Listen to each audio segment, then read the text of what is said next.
বাবার রেকর্ড ভেঙে ছেলে জেতার ব্যবধান বাড়ালেন তৃণমূল প্রার্থী। বঙ্গে তৃণমূল ঝড়, সেই ঝড়ের প্রভাব পড়ল হাড়োয়া বিধানসভা উপনির্বাচনে। সদ্য প্রয়াত হাড়োয়ার প্রাক্তন বিধায়ক হাজী নুরুল ইসলামের মৃত্যুর পর তার ছেলে রবিউল ইসলামকে প্রার্থী করে তৃণমূল। হাজী নুরুল ইসলামের ছেলেকে প্রার্থী করে বাজিমাত করল তৃণমূল।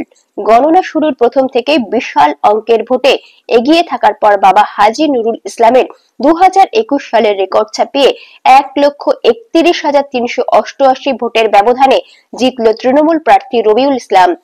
2021 সালের বিধানসভা ভোটে হাজী নুরুল জিতেছিলেন 1,11,000 ভোটে।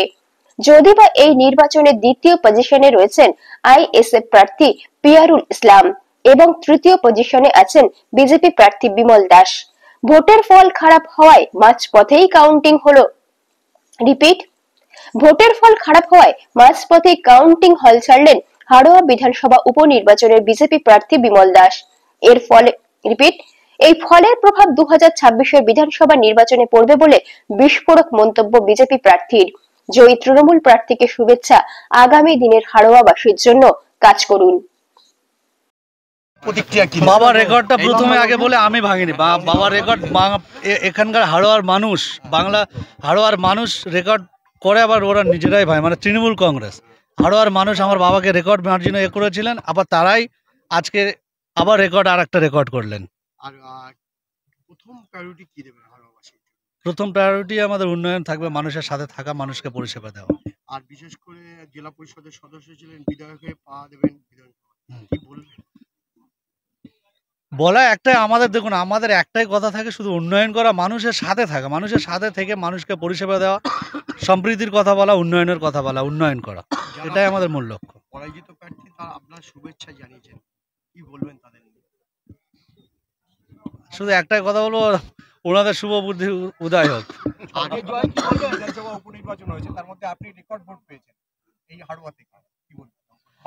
এই রেকর্ড ভোটটা দেখুন, এটার জন্য সম্পূর্ণ হচ্ছে মমতা বন্দ্যোপাধ্যায়। বাংলার মানুষ মমতা বন্দ্যোপাধ্যায়ের সাথে ছিলেন, আছেন এবং থাকবেন। এই জয়টা আমি বাংলার মামাটি মানুষের কাছে উৎসর্গ করবো এবং আমার বাবা প্রথম কাজ হচ্ছে আমার বাবার অসম্পূর্ণ কাজকে আমাকে সম্পূর্ণ করা, এবং হাড়োয়ায় যে হসপিটালটা আছে ওটাকে আমাকে মডিফাই করা, এবং কি কি প্রয়োজন আছে, কি কি লাগবে সেটা করে হসপিটালটাকে। নির্বাচনের আগে বারবার দেখাচ্ছিল গোষ্ঠীদ্বন্দ্ব, হাড়োয়াতে কোনো গোষ্ঠীদ্বন্দ্ব নেই। দেখুন, কোনো দাবি থাকতে পারে, সেই দাবিগুলোকে, সব দাবিতে আমি অনৈতিক বলে মনে করি না। সেটা দল সিদ্ধান্ত নিয়েছেন এবং সেই সিদ্ধান্তকে সবাই মেনে নিয়ে সবাই মাঠে নেবে কাজ করেছিলেন বলে এত বড় একটা জয় সম্ভব হয়েছে। আমি হয়তো এত বড় আশা করেছিলাম, কিন্তু এতটা আশা করেনি। কিন্তু আমরা যেটা বলার বক্তব্য হচ্ছে, আপনারা দেখছেন যে আজিকর কাণ্ড নিয়ে যেভাবে রাজনৈতিক দলগুলো তাদের রাজনৈতিক স্বার্থ চরিতার্থ করার জন্য নেত্রী মমতা বন্দ্যোপাধ্যায় এবং আমার নেতা অভিষেক বন্দ্যোপাধ্যায়কে যেভাবে কুরুচিকর কথা বলছেন, কালিমালিপ্ত করার চেষ্টা করছেন, তার বিরুদ্ধে বাংলার মামাটি মানুষ এই রায় দিয়েছে। এই জয় বাংলার মামাটি মানুষকে উৎসাহ।